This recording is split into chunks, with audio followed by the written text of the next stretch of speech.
என்னடா நம்ம பசங்களை காணுமேன்னு போனேன். பார்த்தா என்னமோ கையில் என்ன எடுத்துகிட்டு வரானுங்க, என்னன்னு தெரில.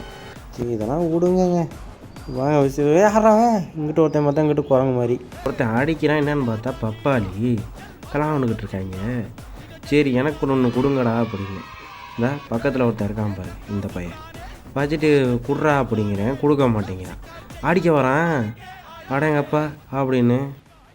அடங்கப்பா, இது உலக நடிப்புடா சாமி. இந்தானே பாதி அப்படின்னு சொல்லி கொடுத்தான். அது பிச்சா கொலான்னு என்னமோ நொல்லுன்னு இருந்துச்சு, பார்க்கவே கன்றாதியாக இருந்துச்சு. சரி பரவாயில்ல நல்லாயிருக்கும் அப்படின்னு தின்னு பார்ப்போனே அப்படின்னு தின்னு பார்த்தான். நல்லா தானே இருக்குன்னு தானேன்னு கொடுத்தான். நானும் வாங்கினேன். ஆனால் திங்க அந்தளவுக்கு நல்லா கலாவண்டு திங்க நல்லா தான் இருக்குது. ஏய், என்னை வச்சு ஒன்றும் காமெடி கிமெடி பண்ணலையே. போல பசியில் இருந்திருப்பான் போல். வாந்தி எடுக்கிறான், திருப்பி சாப்பிட்றான். என்னன்னே எனக்குன்னு தெரில. பசியில் என்ன சாப்பிட்றா அப்படின்னு விட்டுட்டேன். நல்லா சாப்பிட்டாங்க. பாய் காய்ஸ், அடுத்த வீடியோவில் பார்ப்போம்.